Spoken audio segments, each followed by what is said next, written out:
Hello, hello, hello. Good afternoon, Internet. Welcome. Welcome back to the same math time, the same math channel. We're back here for day 45. Today we're half right, of course, but I'm always half right, right? About pretty much everything, I would say. Most things in life, I am half right about. And I think that's pretty good. Instead of being right 50% of the time, I'm just kind of like half right all the time. Yeah. I think it's not bad, right? That's a good thing to aim for. There's always a little bit of good and a little bit of bad all rolled up in together, right? Yeah. Also, of course, 45 being half of a right angle. But you got that though, right? You figured that one out. Um, Here behind me today in the background, right? I'm sort of sitting down in the bench right here, right? Right on my face cam. Look at that. And this is another shot of my Scotland hiking. Right? This bench behind me is the same one that I was on in an earlier picture that I showed of this hike. Right? I believe, yeah, this is the third day that I've talked about this individual hike here now. And yeah, I'm not done. I'm not not done beating the same topics to death in my rambling introductions. Um, Not done with the weird sort of synchronicity too that happened. Although nothing can top, the finding that Newfies of Loch Ness plaque, right? That unbeknownst to me, I was walking in what could have been the exact spot that my great grandfather worked in part of the Newfoundland Forestry Corps during World War One. Right? Just I had no idea that's where I was going, and there all of a sudden, like there it is. It's kind of it's mind blowing. Um, yeah, and then I talked about some more sort of I guess you can kind of find these random sort of I don't know synchronicities. I guess if you're really looking for them, right? Like when I talk about that hike in Greece that I was on, where I hadn't seen another single building all day or whatever in the park Mount Ymitos, and I was you know hungry and thirsty and starting to fade, and then lo and behold, bing, there it is. Look at that, a restaurant. Oh my God, how amazing, right? This one is less. This one's a little bit more boring, but still, when I was out hiking on this hike that I was on here now, right, we see this rest bench. That was where I had a picture taken. That was the first one that I showed of this hike. And around this area, there was a bunch of different directions you could go in, right? And the direction that this picture is in shows one of the paths there. You can see it just above my head. Just right now, my head's blocking the first part of it now. See? Just that part there, that right there. That is the beginning of another trail that was winding away from this place, right? And there was also a trail. It's these stage directions. There's also a trail this way that I did on the way. I sort of did a loop over there. I did that one after, which was like up into more like plateaus of the highlands. And by the time I was there, it was super windy and rainy, and you know, boy, it was not. It felt like home, is what I'm saying. Windy and rainy. Yeah, felt like home. Felt like St. John's. Um, but up this. See, I'm doing it again. I'm doing it again. Up this way, right? I carried on walking, and then again, I saw sort of like a building in the distance, right? Well, not really in the distance, but it was fairly close, as we're going to see, right here, right? This was the first thing I saw that day going through, and I don't know, it just sort of caught my eye. I noticed the basketball net, right? Like we're in UK. Where's there a basketball net? Shouldn't it be? Anyway, I don't know. People play basketball everywhere, obviously. It's not just an American thing. Yeah, but it turns out the further in I went, this was an actual classroom, right? I was on a vacation away from my teaching job, and I just strike off onto this random hike, and guess what? There's more schools. You just can't get away from it, right? Work is following me everywhere, right? This is maybe one of the more negative examples of the random things I've found. No, but it was wonderful. It was got in, had a very nice chat with the person inside there. Turns out it's sort of like a orienteering, not really orienteering kind of thing, but just like a place for young children to come and go and be in nature and take various lessons. There was walking trails around there with all these sort of cards set up to describe the various different animals and plants that they could find there. There was actually a bird watching hut, which there were two geese outside of right at the moment that I got there. It was kind of cool just to randomly see this little school classroom, in the Scottish Highlands. And I decided that this is my dream job, right? Like pretty much this is just the job I'm going to be applying to every year until I get that position. I mean, not seriously, but I would love, like, wouldn't that be amazing? Just having, working in a school just out in the middle of the woods, up in the Highlands or whatever, like, is, either side, you got to take like ATVs or whatever to get there. I don't even know if you could get cars in there, right? Um, but just, spending time teaching kids that come up and learning about, I don't know, geese and ducks and shrubs and stuff, right? I don't know. It would be a great time.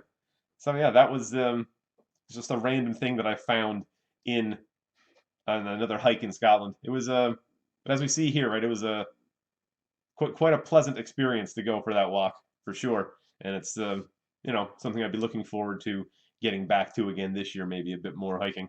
Not in the same location, of course. I'm not going to go back to Scotland. I'm going to stay in Newfoundland, but you know, the terrain is close enough. It's pretty similar. And in summer it gets as warm, right? Our winters are probably colder and longer, but it warms up for a bit, around the middle of August or so. Anyway, for today now, I do have some math to get to. We can see it over here again, right? There we go. Um, Sort of my face disappeared there. That didn't really work, did it? Yeah, my camera has limitations. You gotta know your own equipment. So today I'm going to start off. I'm going to talk a bit about. Well, these topics are for Betty Ann and Esther, and I believe they may both be intending to watch today. I guess. I think I'm going to start off with the radicals one, the order that I've got it here. So that's just going to be some addition and subtraction, multiplication, division of radicals. That's what I mean by arithmetic with radicals. I'm going to show some simplifying of them as well. Um, yeah, multiplication and division are actually really easy when it comes to radicals. Esther, you're there. Okay, great. Thanks for sounding off. I will get to yours as well. Now, I did already cover the very first topic for your course, right? And I sent you that one. I believe I covered that last Friday, but I sent you the video for sure. Oh, hey, Betty Ann. Yes, she's there as well. Great. Okay. So I will get to your guys' material there now in a second. One thing, Esther, I'm not gonna. I know on the all class email that I sent out first, um, I know in that email I did mention that I was going to do rotations today. I'm actually going to hold off on doing rotations. I'll probably talk about that one tomorrow. I want to put a bit more thought into just the way I'm going to recommend for you to do rotations. Esther, let me know in chat or in an email if you have a math set like a compass and protractor and stuff like one of these. Hold on. Let me switch over so we're not getting chroma keyed over here. Um, Let me know if you got one of these guys, right? Because what you're going to need to do the rotation section is you're going to need, if you're going to do it the way that the book tells you to do it, you got to have compass, right? You got to have this, right? So without that, you won't be able to do the rotations the way the book says. If you don't have it, it's not a big deal. Oh, you do have one? Okay, great. All right. Okay, so I'll go ahead and I'll show the method that the book tells you then. There are some other sort of like shortcut ways that we can do rotations, especially rotations in 90-degree increments. But without the compass, you can't really do rotations in like sometimes they'll do 45-degree rotations, and you wouldn't really be able to do that without having the compass there like that. But I will. Okay, so but yeah, I will do that tomorrow. Today I'll still focus on these translations and reflections. Albert Einstein, when adding and subtracting significant figures, is there always one decimal? No. No, there are as many decimal places as the fewest decimal places in the ones that you've added.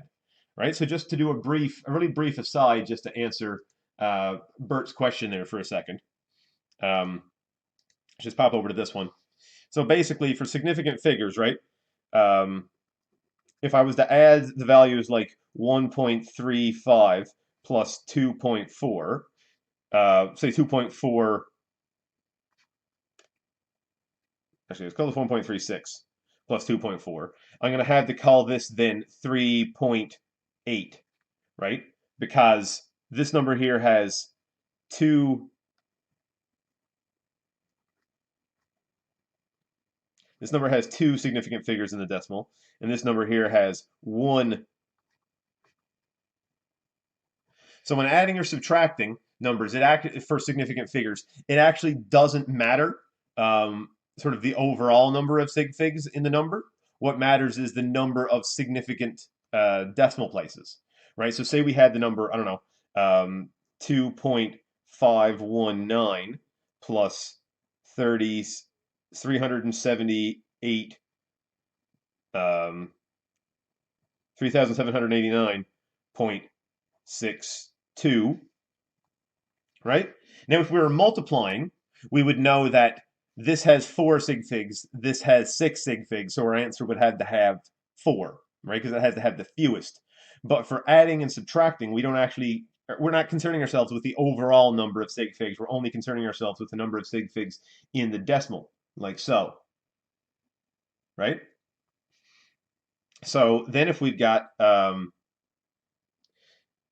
if I added these two ones together, we would still keep our 3, our 7, and this would be a 9, 1, right? So it would actually be a 9, 2, because this one over here is gonna bump up as well. So this is going to be 6 and 5 is going to be 11, and then it's going to be a 2 and a 1 makes 3, and that's going to round up to be a 4.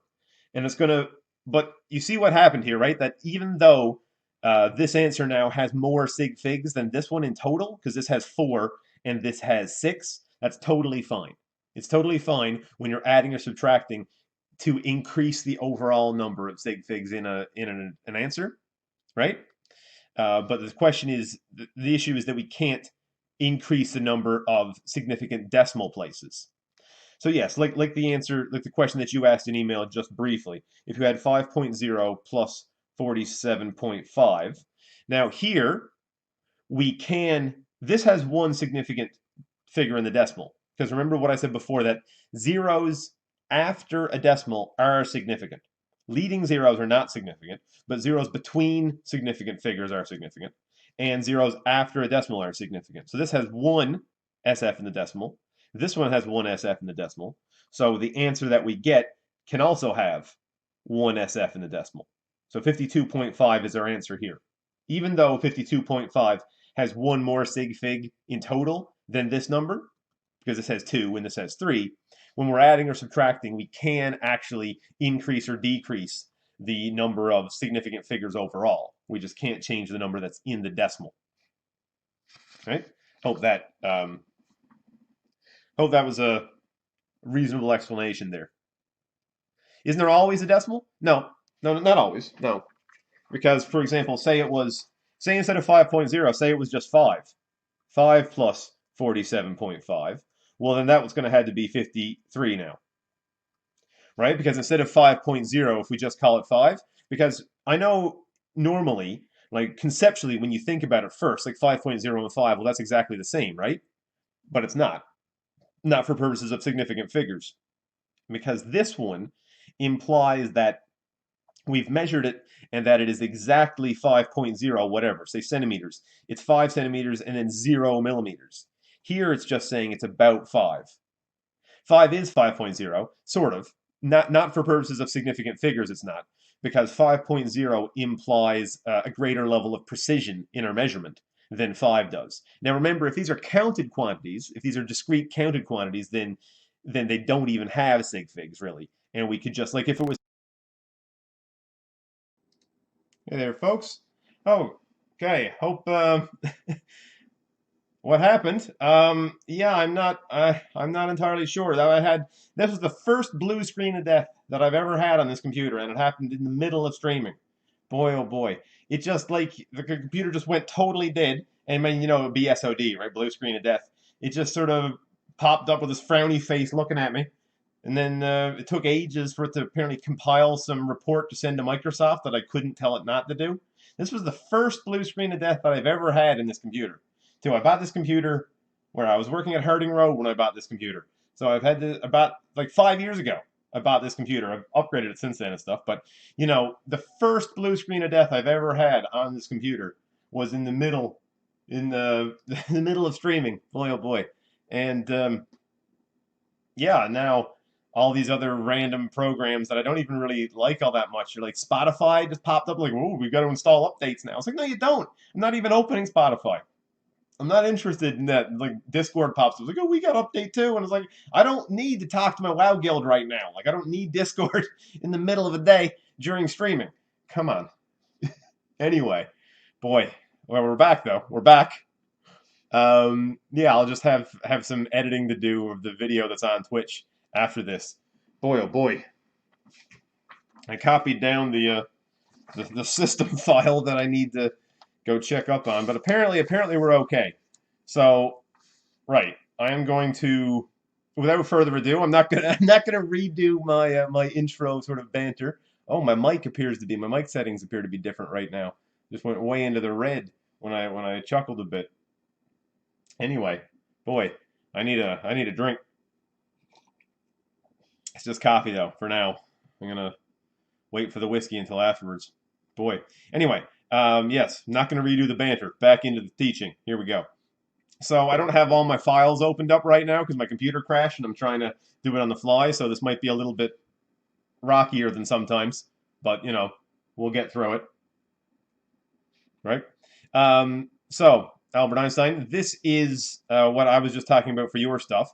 Yes, and I believe we were just talking about 5.0 being different than 5, right? And remember, the insignificant figures, the number of significant figures shows the precision of the measurement, right? So if you have 5 feet or whatever, right? Or say, I'm going to use metric. If we have 5 centimeters, that implies that we just measured it. We kind of, this is just one significant figure, so really this one is a bit unsure because remember, our significant figures, it's always the number that we're sure of plus one that we sort of estimated, right? So if we have, say, 5.0 centimeters, right, that tells us that it's 5 centimeters and then no more millimeters afterwards. We could see that it's no millimeters, but we're not sure past that. Say if it was 5.00, we would say it's 5 centimeters and then it's 0.0. It's not only 0 millimeters, but it's not even a tenth of a millimeter, and we're sure of these two now, and we're unsure of that one. So basically, 5 and 5.0 are kind of the same in concept, I guess, in some ways, right? But now, did I just stutter a bit there? Anyway, not in real life, in the video. Because yeah, with all these programs still booting up, my computer seems to be sounds like it's about to take off over there or something. But I believe, okay, the fans are cooling down now, so I think we're past it. We're past the rocky bit. Anyway, boy, oh boy. Yeah, so 5.0, 5.00 and stuff, they have, yeah, it's a more precise measurement, right? So basically, when we're combining them, we have to take the level of precision of the least precise measurement, right? Which in this case would be the one here with no decimal places afterwards. But anyway, I hope that answers that question. I just wanted to do that one quickly, and it turns out that it took me half an hour. But that's mostly because my computer crashed and less because of the question. So today we'll probably end up going a little bit later than the normal slated time, but that's fine. I'm going to get my hour and a half or ish of math instruction in. And like I said, the files, I normally have all my files opened up and like ready to go and zoomed in on the right pages and all that sort of stuff. Today, unfortunately, I'm going to have to be grabbing them a bit as I'm going. So even though this says multiplying and dividing radicals over here, which it's supposed to say sort of they're like this. Oh, that's off too now. That's annoying. Okay. I'm going to have to, Betty Ann, I'm not going to start with multiplying and dividing, although kind of starting with multiplying and dividing makes sense, right? Because it's a little bit easier, if anything. But let me go over here now. We're going to start with adding and subtracting radicals. So this is going to be math 2101. What is it? 2101B? I think so. Yes, math 2101B, unit 1. And now, let's see.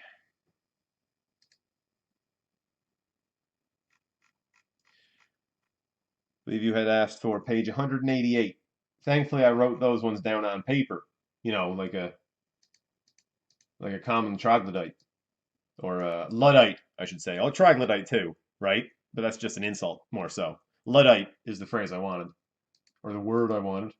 Boy, such a smooth banter.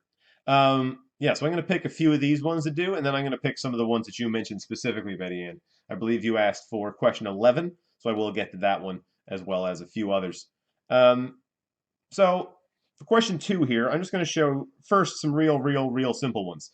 So 2a tells us to simplify 4 root 6 plus 3 root 6 plus 2 root 6,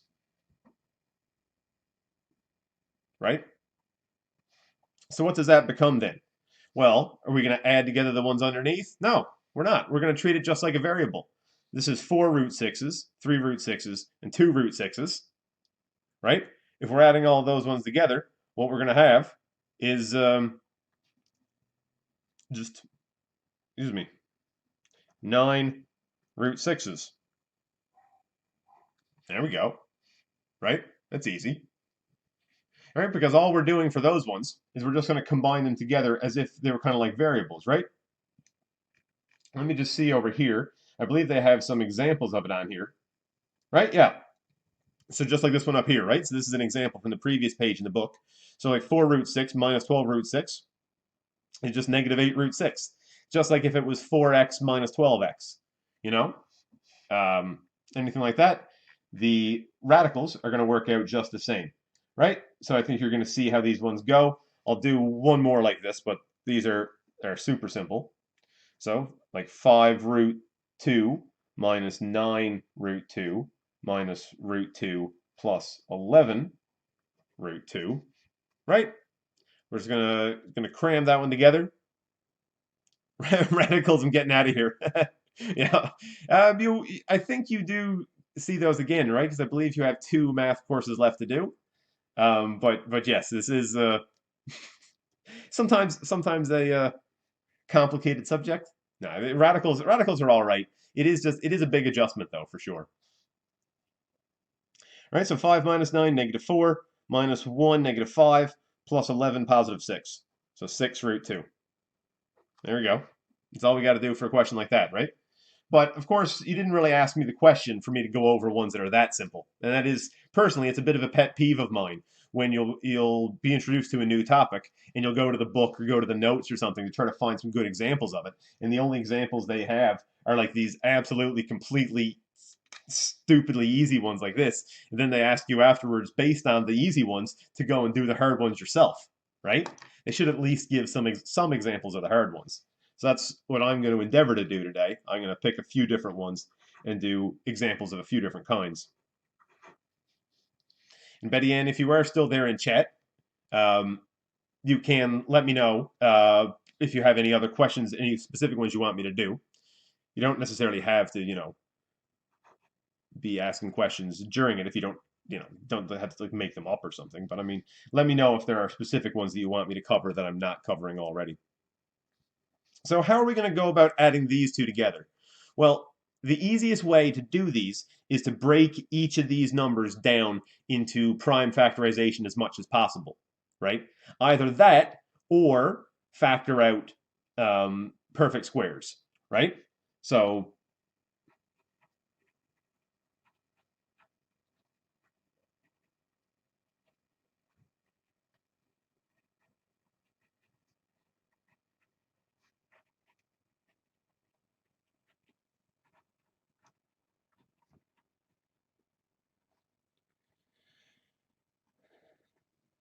squares or cubes or um,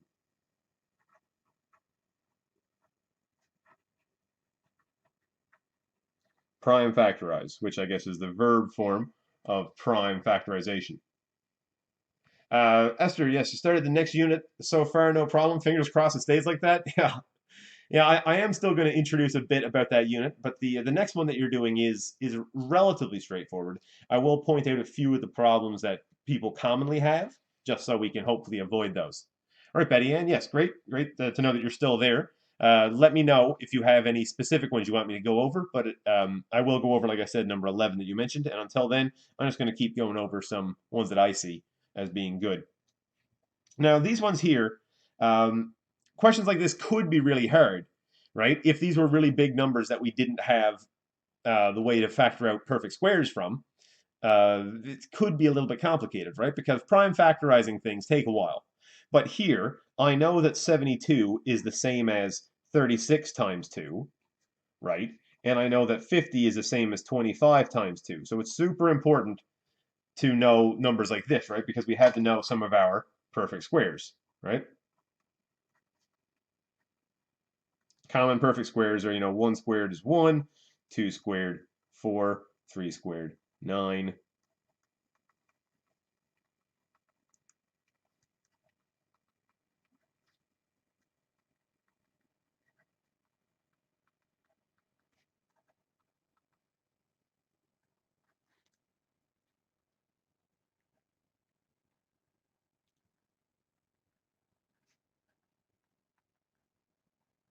There we go. So these are the ones that we're commonly told to remember based on sort of your times tables. 12 squared is a great number. 12 squared is a gross, right? A dozen, which is a sort of a historically appropriate or historically important number too, right? Um, but yeah, so all of these ones, and I mean, it can be useful to remember more, but usually our times table, what we do, goes up to 12. So these are the ones you're generally expected to memorize, is the perfect squares from 1 to 12. And knowing these ones will help us a great deal when we're doing questions like this.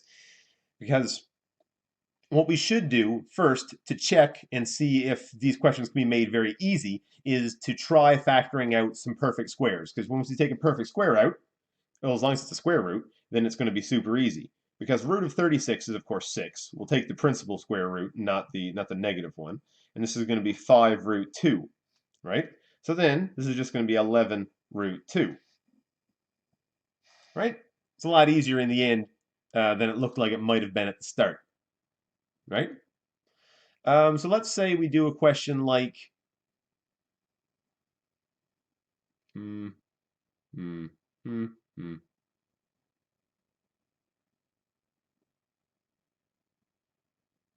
I'll do 5D next, right? Just to try to pick one of the more complicated examples from number 5 here. So this is going to be 3 root 20 plus 4 root 60 plus root 125. Okay? So, again, now we're going to factor out the biggest perfect square that we can out of each of these numbers, right? So, what's the biggest perfect square we can factor out of 20? Well, we look over here, and we can see that the biggest perfect square that we're going to be able to factor out of that one is going to be 4. Right? So how about let's go back over to this display here. Yeah, so we're on part D there now.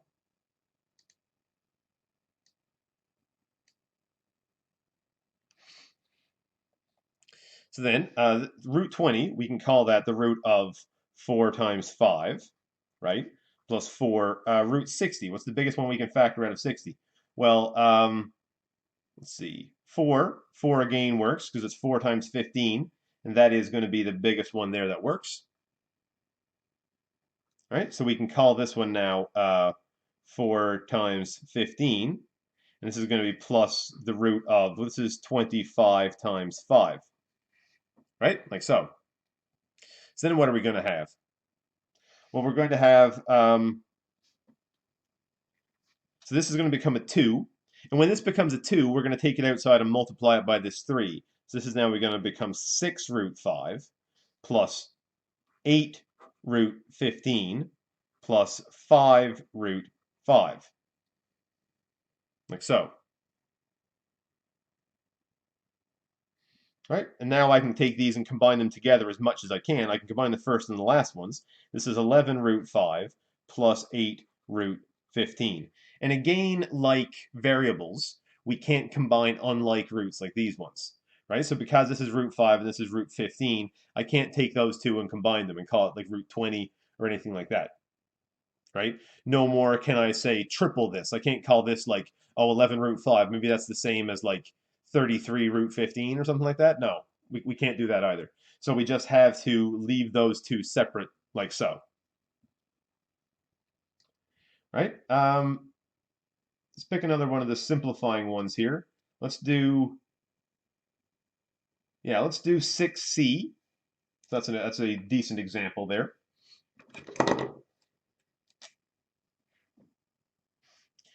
Let's do that over here, 6c, like that one in green. And so this one is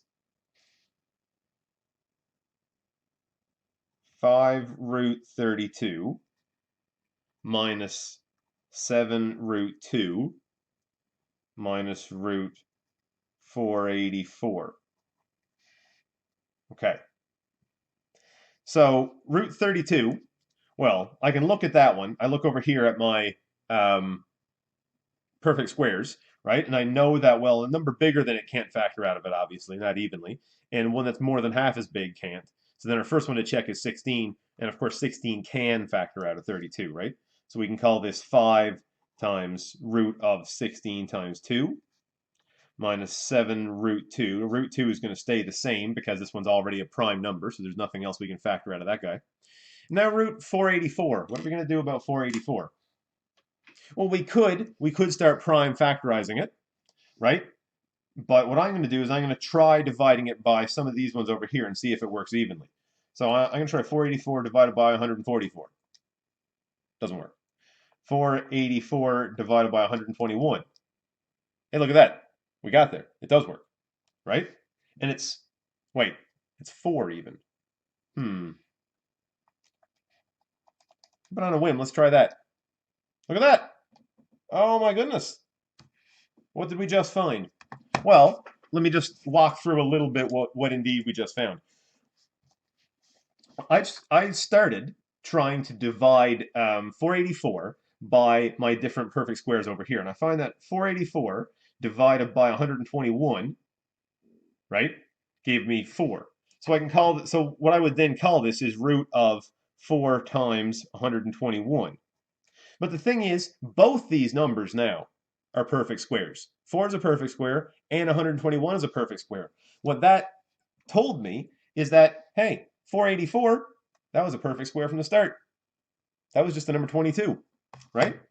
So all we actually need to write down for this one is now we're going to have, well, root 484, instead of calling it, yeah, I'll just do that now. Instead of calling it 4 times 121, how about I just call that the number 22? Because that's exactly what it is, right? Root 484 is exactly 22. So now over here, root of 16 is 4. 4 times 5 is 20. This is going to be 20 root 2. Subtract 7 root 2. Subtract 22. Which is going to be 13 root 2. Subtract 22. There we go. Right? That is as simplified as we're going to make these ones. We're going to make this one, rather. Right?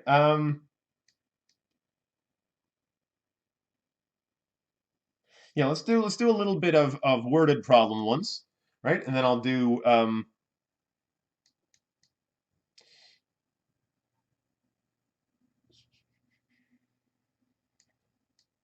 yeah, let's do 10 and 11 over here, and then maybe I'll go on to multiplying for these ones.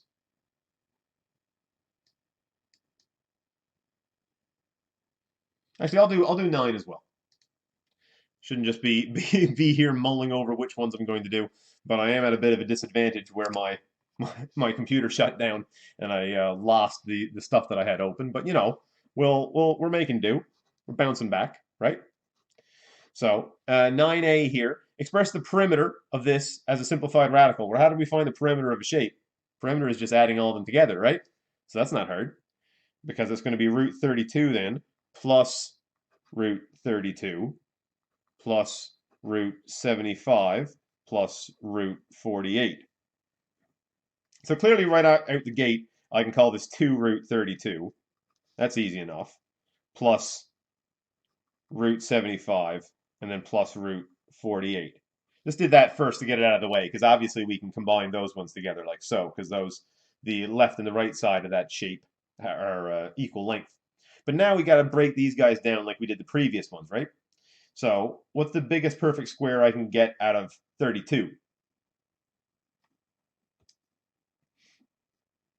Right, well, the biggest perfect square I can get out of 32 is going to be 16, which is over here, right? So this is going to be 2 times root of 16 times 2, plus now root 75. 75 is the same as 25 times 3, so it's going to be root 25 times 3.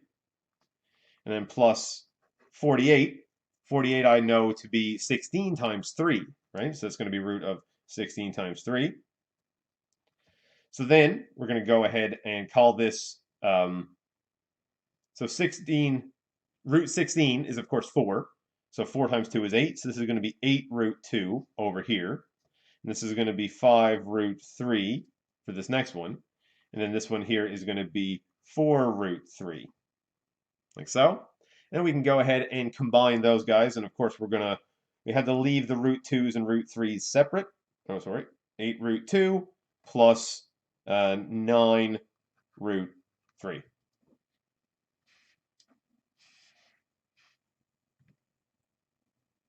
Okay.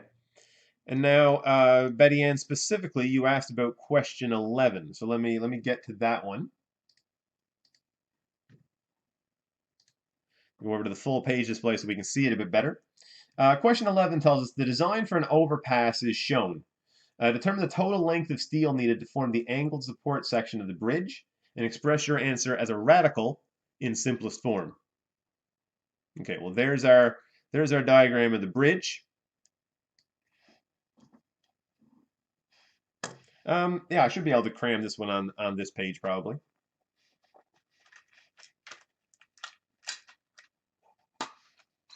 All right, because now for question, see, this is question 11 over here, right? And now we have this diagram, which I'm going to draw out over here, of our bridge. Right, so the bridge is comprised of 2 triangles. So guess what? Guess what? Now, guess what you're going to have to use here now. I'll give you one guess as to what formula you're going to have to use to figure this one out. Because we've got right triangles. And what do we have to do when we see right triangles? Well, we got to use Pythagoras, right? Like you knew that was coming.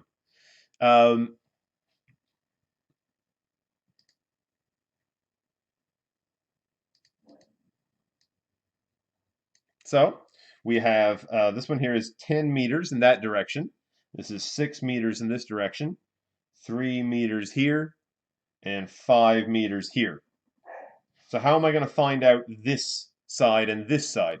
Well, of course, what we're going to have to use is just our good pal, a squared plus b squared equals c squared. Yes, the immortal Pythagorean theorem. Right? So what I'm going to do now is again be confused as to why in the world this camera keeps getting dim in the middle of the stream. Right? It's a bit weird.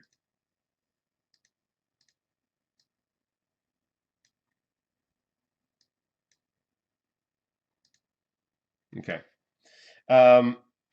So I just need to figure out this side over here, right? So I've got 5 squared plus 10 squared equals c squared, right? Because I'm just using Pythagorean theorem, just like always, right? So it's going to be 25 plus 100 equals c squared. 125 equals c squared. So root 125 equals c, right? Now, the only difference between the way this one's being done and the way, say, we would have done it previously is that previously you would have just grabbed your calculator and went, oh, well, root 125, what's that? Well, root 125, well, 11.18, we'll call that 11.2. And you'd write 11.2 down here. The only difference in this question and the previous ones is that now we're just going to leave it as a radical, right? So it's kind of like the difference between leaving something as a fraction and dividing, right? Well, it's sort of the same kind of deal here. You know how I said before that radicals are kind of just like fractions? Well, we treat them very similarly in that, say, a radical compared to a decimal is sort of the same deal as like a fraction compared to a decimal, whereas leaving something as a fraction is more accurate, whereas a decimal has to round it a lot of the time. And the same is true here. but 100, root 125, got 5 square 5 plus 3 square 5 equals 8 square 5. Sounds about right. But root 125, we're going to call that root of 25 times 5, which is going to be 5 root 5. So we know this side over here is going to be 5 root 5 meters.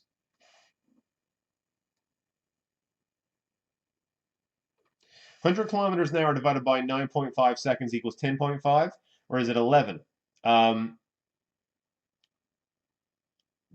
that's a good question, Albert Einstein. Yeah, I would have to see that exact question, because how many sig figs does the 100 have? Right? Is that a rounded? Is it just one significant figure in that 100? Sometimes, and you'll see this. The more of those questions you do, the more you'll see that um, sometimes the book is kind of wrong, right? Sometimes the book doesn't really anticipate the students being super anal about sig figs, and it'll stick in a number like 100 kilometers an hour, which by the exact rules of sig figs, you've got to treat as having one, right? So then it would be 100 divided by 9.5 would just be 10 in that world, right? Because it would have the round to one sig fig. But I would say use two, will be my answer for that one. But it all depends on the context, right? Sig figs are always dependent on context. So to find this other one over here, which I'm just going to get back to here now, I'm going to have the, um, let's see, I'm going to do the 6 squared plus 3 squared equals c squared for this one over here, right? So I'm going to have 36 plus 9 equals c squared, or 45 equals c squared, meaning root of 45 equals c. And 45 we know, of course, is 9 times 5.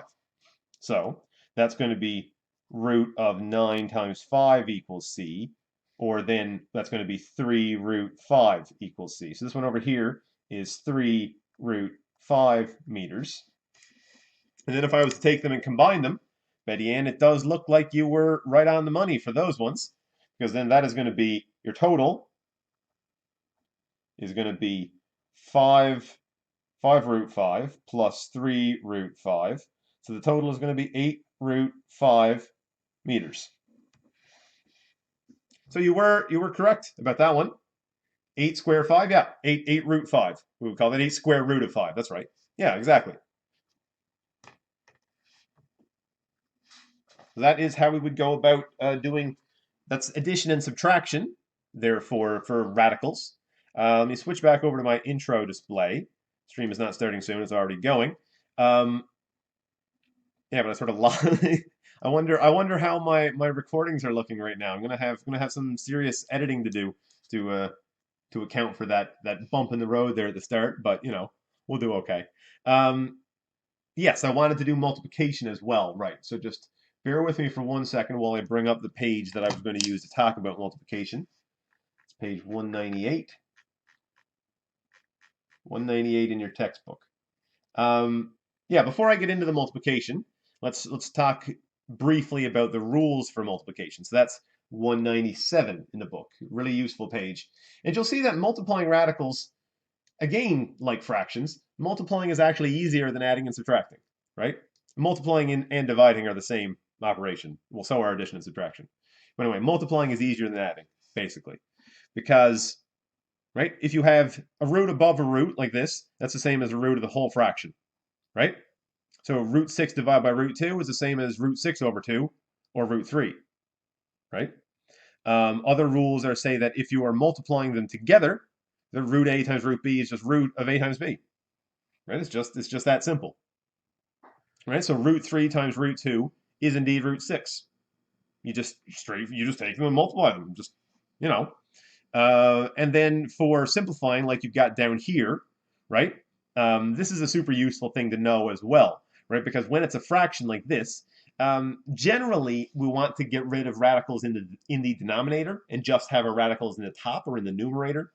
So one way to do that is like it shows over here. If you've got a root in the denominator, just multiply both the top and the bottom by that root. So here what they've done is like it shows here, they've taken this fraction, multiplied the top and the bottom by root 5. So they end up with 35 or 3 root 35 over 20. right? So all the questions that we're going to see basically is just it's variations on that, right? It's fairly straightforward. Um, the only, I guess, the most of the work will come from factorizing the numbers to make them as simple as possible, either before we multiply or after, or both. But again, this is Math 2101B, Unit 1. This is page 198. This is going to be question, I'll do a few on question 1, a few question 4 probably, and then maybe one or two other ones just to show, right? But for 1A, root 5 times root 6. Well, guess what, folks? Root 30, sorted. Next question. Right? Like, that's it. That's literally it. Right? And 30, well, can we divide that by any of the perfect squares? Can it be divided by 1? Well, of course, it doesn't matter. Can it be divided by 4 evenly? Nope. Divided by 9? Nope. 16? Nope. Well, we're done, right? You're not gonna, you can't, 30 itself is not a perfect square. So, as far as perfect square factorization goes, we're totally finished there now. Right? We could make it break it down into prime factors, but, you know, not really going to be all that much simpler, and we weren't told to do it. So just one other one here. Actually, let's do D. D instead of B, because D is a bit more complicated here. I want to show just briefly what happens. So this is 7 root 32 times 2 root 48. Now again, just like fractions, remember with fractions in sort of fraction arithmetic, right? You can either simplify first by canceling, or you can simplify afterwards after you're done the full thing. But you're going to have to simplify one way or another. Can we explain 5a? Yes, I'll do 5a next. So we can either simplify first or we can simplify after, right? To my mind, simplifying first is a lot easier, because if we just go ahead and multiply 32 times 48, we're going to end up with 1,536. Now, I don't know about you, but personally, when I see the number 1,536, no, it doesn't jump out at me which perfect squares I can divide that number by, right? Maybe some people would be totally fine. They'd be like, oh yeah, well you can obviously divide that one by like 64 or whatever, right? Can you? You can. But, it doesn't necessarily jump out at you. But smaller numbers like this, it's, 32 being twice 16, you probably already know that one, especially since, 16 is a Super Nintendo and 32 is a PlayStation, and everybody knows a PlayStation has twice the number of bits as a Super Nintendo, right? I mean, they should. They should. If everybody doesn't know that, they should. They do now. Um, Anyway, see that's a way people learn binary, right? Is by knowing the number of bits of their favorite video game system, right? The NES was 8, Super NES is 16, Genesis is 16, PlayStation is 32, Saturn was 32, N64, right? It's right there in the name. Anyway, this is 7 times root of 16 times 2. This is 2 times root of 16 times 3, right? Easy peasy. So then I can go ahead and call this now 28 root 2. And this one is going to be times 8 root 3, like so on, right? Because all I've done is I've multiplied the first coefficients by 4. Now I'm going to have 28 times 8, which I don't actually really, it's going to be 160 plus 64, so there should be 224. Yeah, that's right. So it's 224 root 6. Right, there you go. Okay, so the next one, the one you asked for was 5a. Yes, let's do that one. 5a. Expand each expression and simplify. Okie dokie. Okay, so expand. Yeah, they're making this one sound harder than it is. Expand each expression and simplify. 3 plus root 12.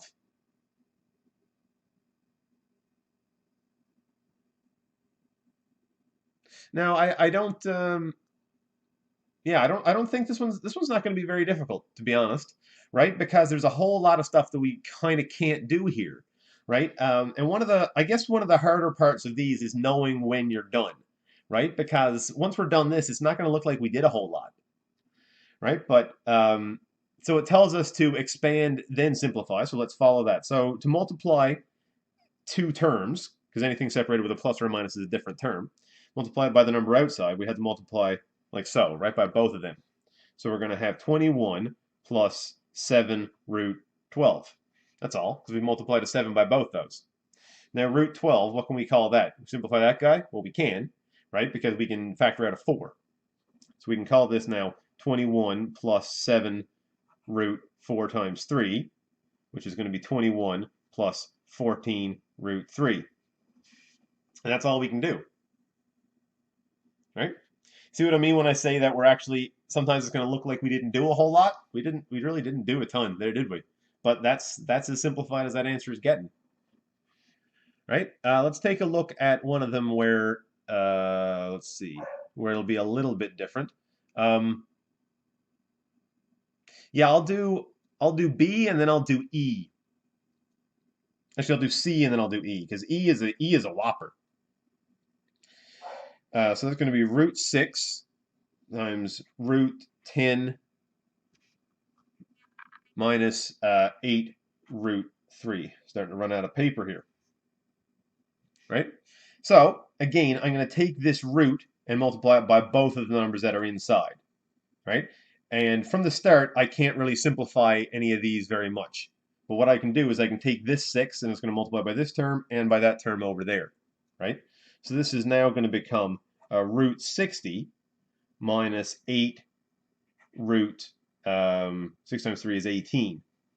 And now it just so happens that I can factor perfect squares out of both of these guys, right? So 60 is going to be the same as, well, that's 4 times 15, right? And I know 4 is a perfect square. So this is root of 4 times 15 minus 8 root of 2 times 9. So that's now going to become 2 root 15 minus 24 root 2. Right? And yeah, that's all we're going to be able to do for that guy. So like I said, I would like to do, I'm going to do C as well, or E, sorry, because 5E gets a bit, it gets a bit serious over there for that question, let me tell you. 5E is 6 plus root 6 multiplied by 5 plus root 10. Now all of a sudden, you're seeing this to be very similar to the factorizing unit that you did at the very beginning of your math program. Remember, where you had multiple terms, and then you would have to multiply. So this is a binomial here, 2 terms, and this is another binomial, and we're multiplying 2 binomials together, which means in the end we're going to be left with 4 terms. Although they will simplify down a bit, but we're going to FOIL, right? So first, outer, inner, and last is what FOIL stands for. That's the order in which we're going to multiply these guys. So the first ones are just 6 times 5. So 6 times 5 is 30, right? Our second one then is going to be 6 times root 10, which I'm just going to write as 6 root 10. My next one is going to be this root 6 times 5. So that's going to be 5 root 6. And then we're going to multiply the last two together. So it's root 6 times root 10. So it's going to be plus root 60, like so. So now I can go down and start breaking these guys down as much as I can. Now, we're actually not going to be able to simplify these ones down a ton, right? So these are curious examples that they picked because there's not a massive load of simplifying we can even do here, right? Because say root 10 and root 6, well, there's not a whole lot we can do to simplify them. So this is still going to stay as 30. This is still going to stay as 6 root 10 because we can't factor any perfect squares out of that. This is going to be 5 root 6. But then root 60, right, can be root of 4 times 15.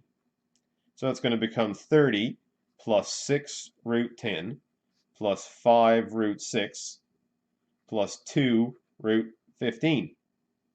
That's all we can really do for that one. I know it looks like at a glance, it looks like we're not. There's no way we could be done at that point, right? Like there's got to be more left to do. It just doesn't look done, but it is. That's as done as we're going to get it, or as done as it can be got, right? So let's pick. Let's do maybe a single word problem over here, and then perhaps I can move on from this for right now. Let's see. I don't like these silly, you know, where did so and so make their mistake question.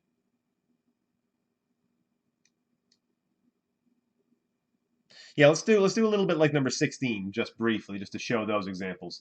I don't want to overload you with too much stuff all at once, so maybe I won't do a ton more here. But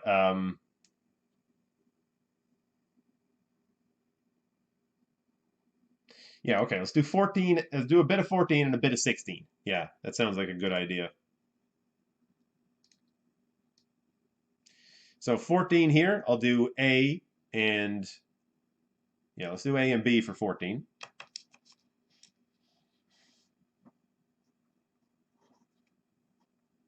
So 14a just asked us to simplify root 12 divided by root 3. Well, that's the same as root of 12 over 3, which is the same as root of 4, which is 2. I mean, technically positive or negative 2, to be very, very technically correct. But, right? Like, there you go. We're done. That was hard. But that's, you know, that's this right here is just a very overlong way of writing the number 2, or the positive and negative 2, I guess, though, technically. So it's a touch different. Yeah, maybe I'll do a few of these guys, seeing that was quick. For B, then, we have 4 root 15 over negative 1 root 5. Well, that's a touch. The negative 1 is a touch silly, right? Because what's 4 divided by negative 1? Well, that's just negative 4. So I'm just going to go ahead and call that negative 4 right at the get-go, because I don't need a negative. You're not, generally, you should not have a negative, like a leading coefficient of negative on the bottom. We would just put it to the top, but whatever. And then that's going to be root of 15 over 5, right? Which is going to be negative 4 root 3. That's all we can do for that guy.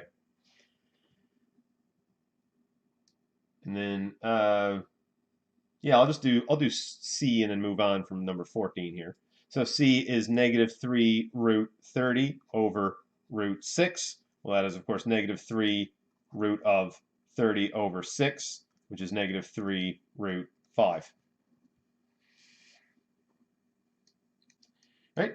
Then if we had questions like, say, number 16 here, write each expression in simplest form by rationalizing the denominator. Okay, so number 16, it's 5 root 10 over root 3. I mean, stop me at any point if this is confusing or anything like that. But now, all these last ones, they all worked out very nicely because they were set up to divide evenly, right? To become whole number. Excuse me, the hiccups drive me insane. And this camera. Yeah, so but here 10 over 3 would just stay as 10 over 3, right? There's nothing, we can't simplify that one anymore. But what we can do is we can multiply the top and the bottom of this by root 3, right? And what's going to happen then? Well, then we're going to be left with 5 root 30 over 3, right? So it said write each expression in simplest form by rationalizing the denominator. Well, that's all it means. We've now rationalized the denominator because there's no more radical in the denominator. This is just it's a rational expression, right? So, yeah, let's do B then. 16b is going to be 2 root 2 minus root 5 over root 5. Well, I'm going to multiply the top and the bottom by root 5. just like so, right? But then what are we going to be left with? Well, we're going to have 2 root 10 minus root 25 over root 25, which at the end of 14a, what is the end of 14a? Oh yeah, this was just all right. Let me write it a bit bigger. I wrote positive or negative 2. They're like so. You don't really need to have to put in the positive or negative, but it is worth knowing that technically when we take the square root of any number, there are actually two answers, right? There's the positive one and the negative one, which is why when we look at, say, if we saw a graph, like the graph of x squared, say, for example, looks like so.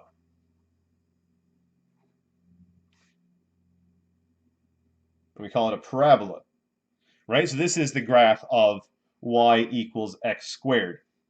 And this kind of shows that for any given y value, like say a y value of 1 here, you can go to negative 1 on the x or positive 1 on the x, and they both make, when it's squared, those both make 1. Same as like negative 2 squared or positive 2 squared, both make 4, and so on. But this part here, you don't really need to include that. And plenty of times in your book, I believe it specifies that they only want the principal square root, which is the positive one. But it's worth knowing that there is a positive and negative square root for every answer, which is why this is the case. Why y equals x squared makes a line that doubles up, kind of like this, right? And that's what we call a parabola. Again, like the Tool song. I'm not gonna hum any riffs to parabola here. It really doesn't come out well on stream, does it? Like just like randomly singing or whatever. Anyway, so this is going to be the answer there for 16b, right? You could keep on going and call this 2 over 5 root 10 minus 1. You could call it that if you wanted to. You don't really need to. This step here is fine. Okay. Yeah. So Betty Ann, I think I've been on this one for a little while now. My timing is off because of that lost half an hour at the start. But I think that was a fairly good look, I think, at arithmetic with radicals. So let me know if there's any other ones you want me to go over specifically, and I will definitely make time to go over them. Right now, though, I am going to go back and talk about geometric transformations for Esther's course for a bit. Now, Esther mentioned she's not having any difficulty yet, which is wonderful, but I am still going to discuss some of the ways that we do questions like this. Now, you will need to bear with me for just a second as I go and bring up the PDFs that got closed on me. But that's not going to take long here. I'm just going to ramble a bit, and by the time I'm done listening to myself speak, I probably will have found it. Let's see, pages 285, 285, 285.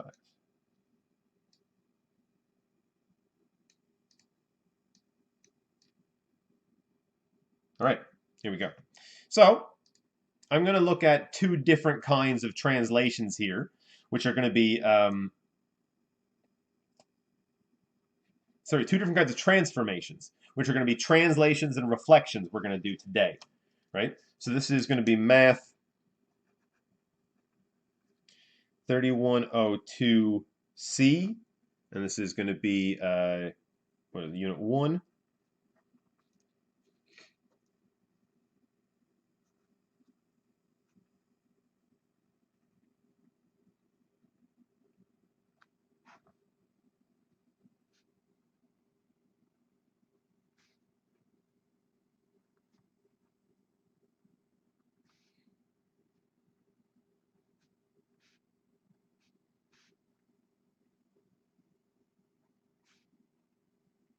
This is not 100% accurate, but this is how we will be dealing with it in this course. That a transformation is an operation that changes a shape on a coordinate grid, right? And there are a lot of different types of transformations. Today we're going to look at two of them, which are translation and reflection.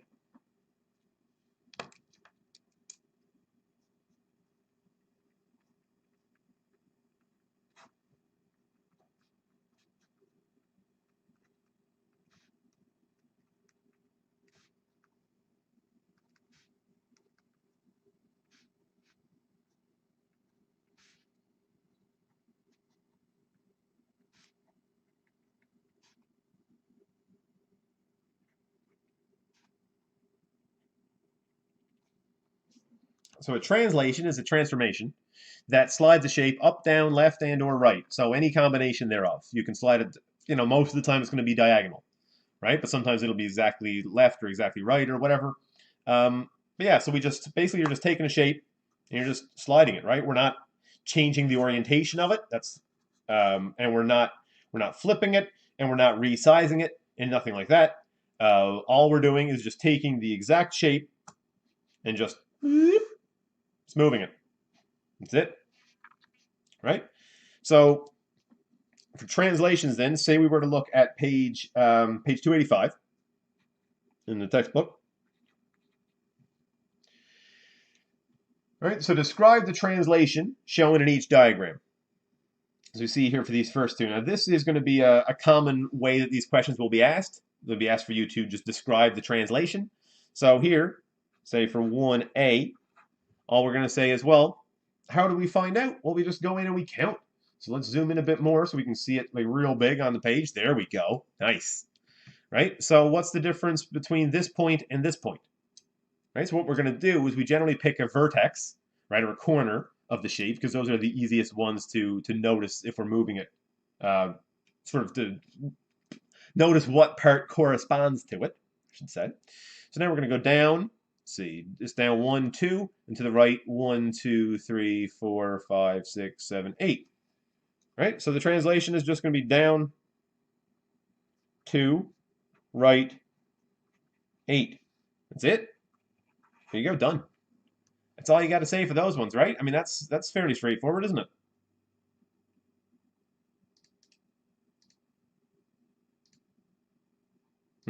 That's a bit too dark, isn't it? The sort of after of the post effects that I'm using to offset the fact that this camera is just really weird, kind of make it the bloom is a bit too much, right? When my hand moves in and out. Anyway, don't need to bore you guys with the I don't know, my attempts to out video my camera, right? Anyway, moving over to this one. So what's the translation for this guy? Well, that's not hard either, right? So it goes down 1, 2, 3, 4, 5, 6, and right 1.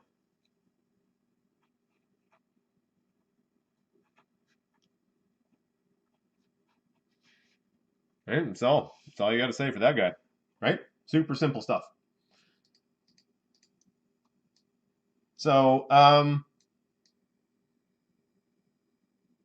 which image represents a translation of the original shape, right? So let's zoom in on this one. Which of these represents a translation of the original shape? Now this is a good question, just because it's kind of showing us what translations don't do, right? So what translations don't do is they don't change the shape really, right? They don't change the shape at all. They just change the location of the shape, right? Since it only changes the location of the shape, we know that the original, right? So the original was like this one, where it was a line that was too wide on the top and then too high coming down in the middle, right? So image 1, well, that's the same. It's 2 across here, 2 down here, and it's just moved to the left a bit. Okay, so image 1 is a translation.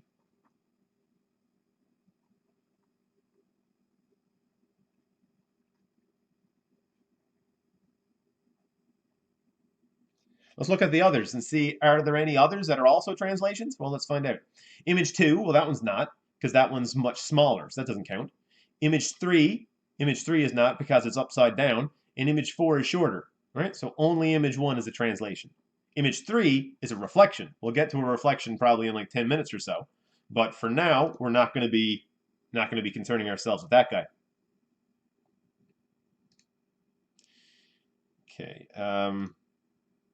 But now I want to go ahead and do question 4 just to show you how we're going to go about translating these guys. So I now am going to, let me see, maybe this is why my computer crashed before, because I had this program open, right? This program that I'm about to show you is, like, it is extremely demanding on your computer hardware and stuff like that. So, just the very fact that I can have it open and be editing stuff in it for us, shows the sort of NASA level of my incredible computation power. You ready? You ready? You ready, Twitch chat? Ready? It is, of course, MS Paint. Like, what else would it be?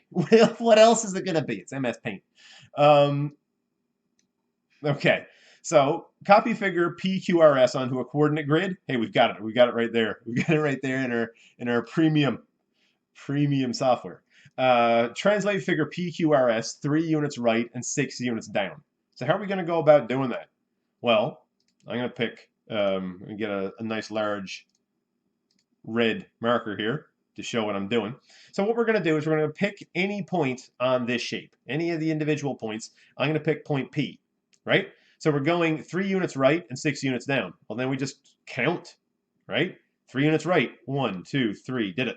6 units down, 1, 2, 3, 4, 5, 6. And guess what? New point. There we go. That's it. That's all you got to do. And now you can either draw the other ones based off of it, or you can just do the translation for each point, right? I'm going to do it based off of, well, this was 2 down and 2 left of that one, so 2 down and 2 left. Of course, if you do it based off the other one, it's a bit quicker, but you run the risk of being wrong, right? Because if you messed up your first one, then you've messed up all your other ones. That was a mistake that I used to make I actually probably shouldn't be doing this, right? I should be modeling better behavior, shouldn't I? But one of the things that I kept losing, actually, it's a bit thick in it. It's a bit thick. Oh, it's bare thick. It's thick. One of the things that I lost marks a lot for in high school and stuff was just I would try to do shortcuts like that. And the problem with doing a shortcut like that in a math course is if your first part is wrong, well, then every other part that you do every shortcut you take based off that first part is also wrong, right? So that sucks. But anyway, there it is. So there's that first one edited and done. Wonderful. That's all you got to do for a translation, right? They're super simple. Pop back over here before my computer overheats again because of running MS Paint. Yeah, I wanted to do reflections as well. So I will, see, I've got another page to bring up for reflections. That one's page 296 in your book. 296. There's not a ton more to be said about translations, but we will see translations come up as part of other ones. All right. Actually, I'm going to start off with a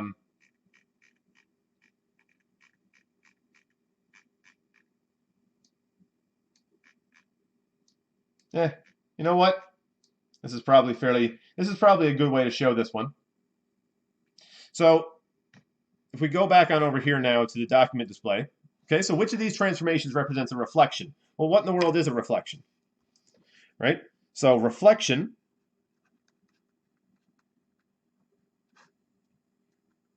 is a transformation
Oh, hey, Slayer Darth. Yeah, welcome. Welcome back.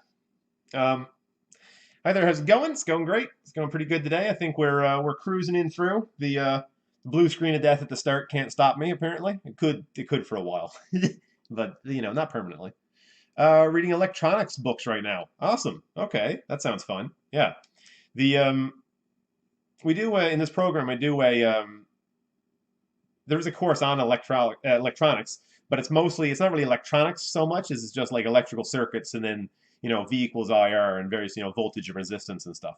But yeah, that sounds very interesting. Is that like electronics repair, or maybe like calculating properties of electricity or stuff?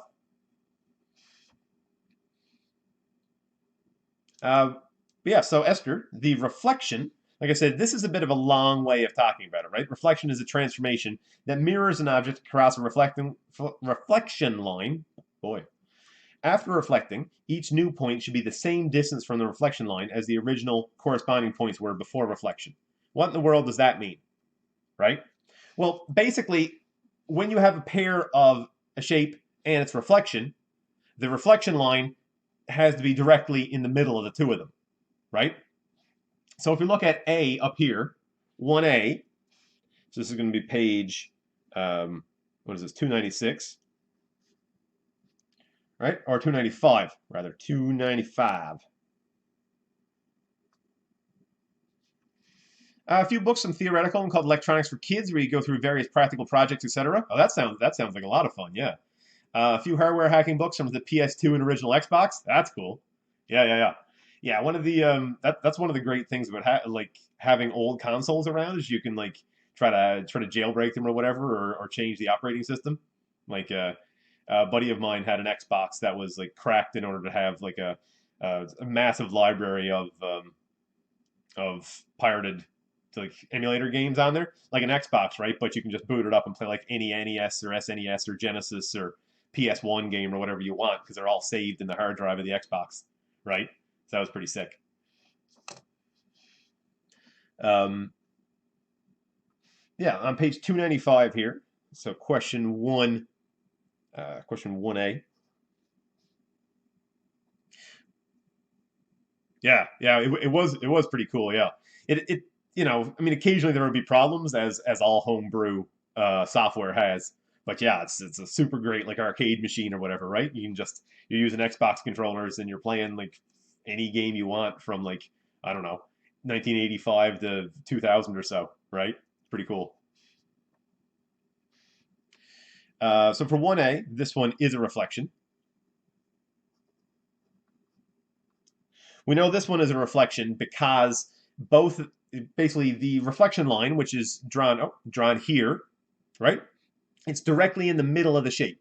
So this point, say that was 1 inch there, right? It's 1 inch there as well. And if this point was 1 inch there, that's 1 inch.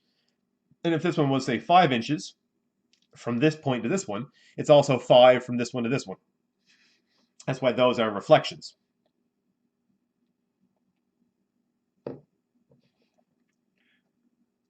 B is not a reflection. But I want to mention B because it shows two problems that students sometimes have with the reflections unit, right? And like I said, I've taught this one enough times that I'm not saying that anybody individually is going to have these kind of problems, but when problems arise, this is what it tends to be, right? And B is a good one because it shows off two of those issues. One here, the person didn't flip the shape, right? Because of course a reflection uh, this point here was previously the closest one to the line. So once you reflect it, it's going to be the closest when it flips over as well, right? You have to rotate the shape to make it a reflection, just like in a mirror, right? You know that, say, left and right are swapped when you're in a mirror because it's bouncing directly back at you, right? Another mistake that people sometimes do is they put the reflection tight up to the line. And that is only true if the original shape was tight up to the line. Because remember, we want, like it says here, the new points need to be the same distance from the line that the old points were, right? So here, if this point here, say, was 2 inches away from the reflection line, the new point needs to be 2 inches away. If this one was 1 inch, the new one needs to be 1 inch away as well, right? So that's why B is not a reflection. And C is a reflection. Now, maybe it's not. I don't know. I don't have my I didn't break out a ruler to measure and see if this was the same distance as there. It kind of looks like this one's actually a little bit further, but maybe that's just an optical illusion. But either way, Tom versus Mott, right? There you go. So it's flipped around. So Tommot, Tommot, that would be a palindrome, right? So if someone's name is Otto, Otto, and you reflected it, it would be auto again. Whoa, mind blown. I guess I'm summing up the law of reflection. The same distance must be maintained in the reflection. Yeah, exactly. Positions must be reversed. Yeah, yeah. It's always going to directly sort of correspond with the other shape there. So let me show, say if I was to do 2C, right? I'm just going to quickly write out 2C like this so we can see a little bit. MOT is actually what we call our car test in the UK. Oh, yeah. It was the Ministry of Transportation, maybe? MOT, is that what it stands for? I don't know. That sounds like something it could stand for. So Tom went to the body shop to get a MOT. Great. Yeah, get an MOT. Yeah, that's great. Yeah, that's fun. Okay, so there's our shape. And say this is if that's our line, well, what I've got to do, Ministry of Transport. Yeah, there we go. So I'm going to make a good show of this and do it accurately. I'm going to take each of these points and I'm going to measure the distance. So there, hey, look at that. Boy, I did a good job there, didn't I? That was exactly 1 centimeter between this vertex and the line. So now I'm going to draw my other point 1 centimeter to the other side of the line. Same with this guy here, right? Did I draw them parallel? I did an okay job. Wasn't quite, but it was close. So that was 1 centimeter away there. So it's going to be 1 centimeter away on this side. Easy peasy, right? This one here, this back vertex is 26 millimeters away from the line on this side. So I'm going to go 26 millimeters on the other side and get up to 52 over there. This guy was not quite as good. That one was 25 millimeters away.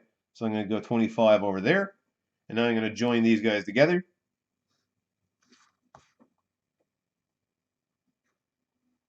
Oh boy, boy, oh boy, that was not an accurate line. You'll see my shape is a little bit off, of course, because I just eyeballed all these ones. But there we go. So that's how we would go about doing a sort of a reflection like that manually without a coordinate plane.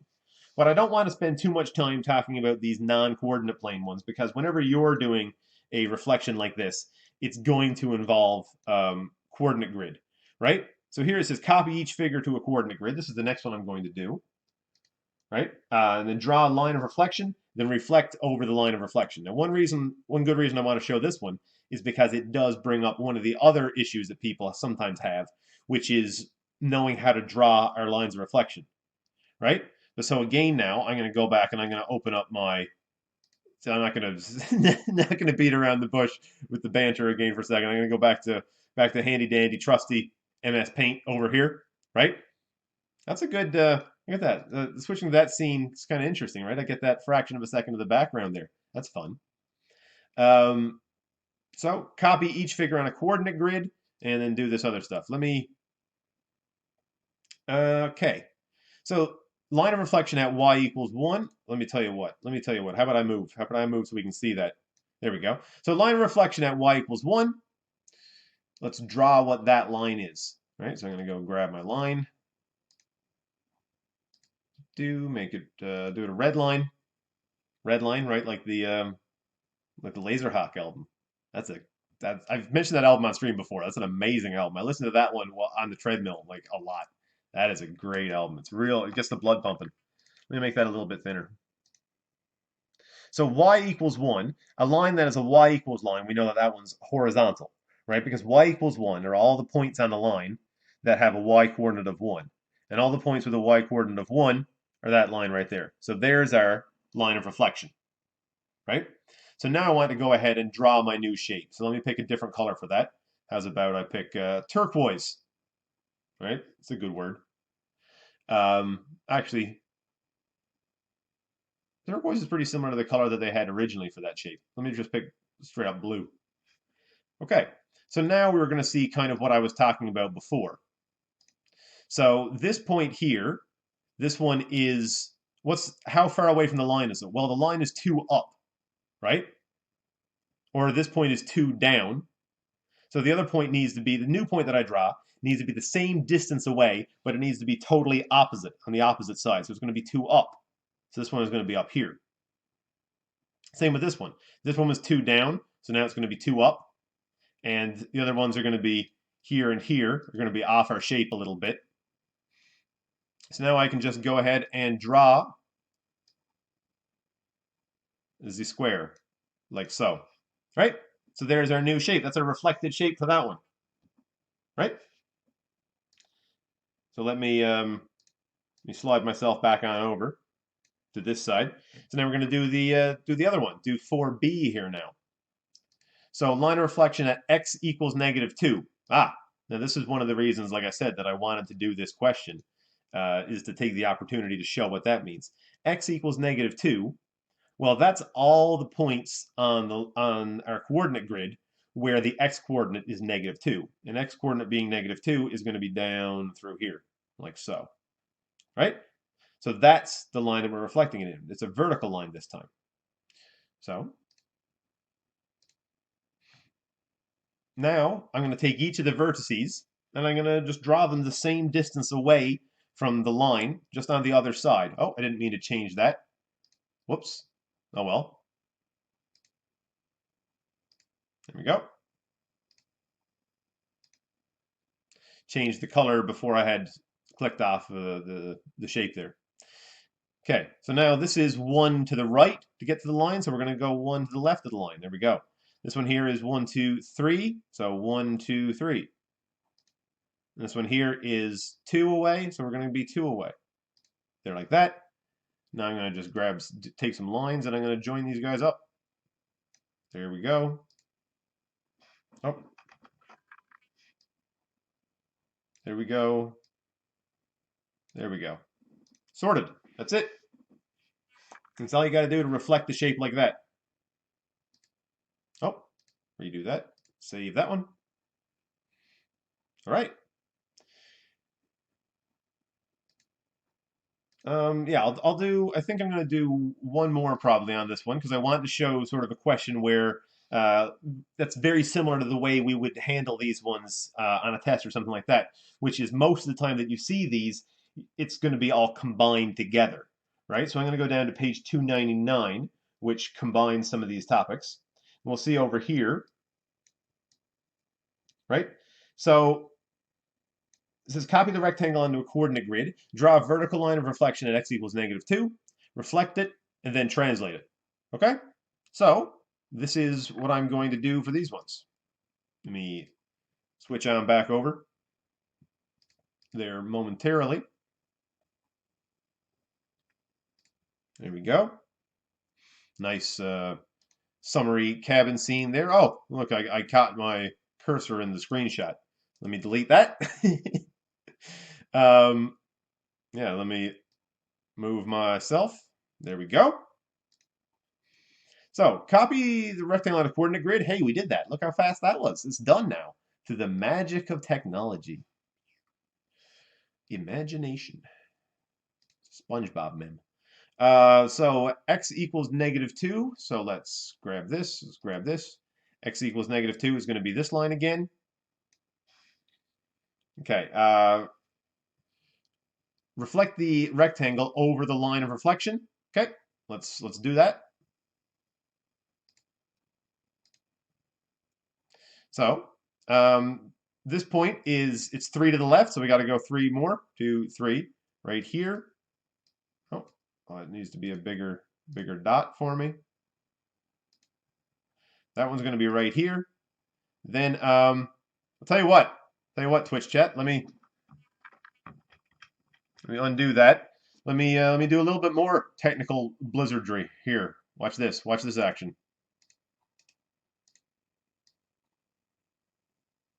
Yeah, yeah, yeah. Look at that. We're continuing our shape, and I'm even going to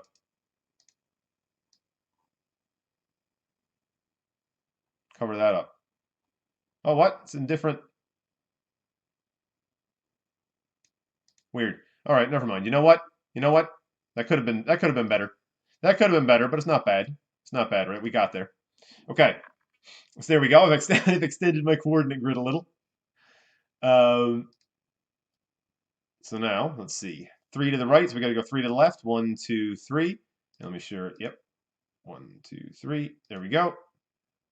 There we go. Now this one is 1, 2, 3, 4, 5, 6. So 1, 2, 3, 4, 5, 6. There we go. And there we go. There is our shape.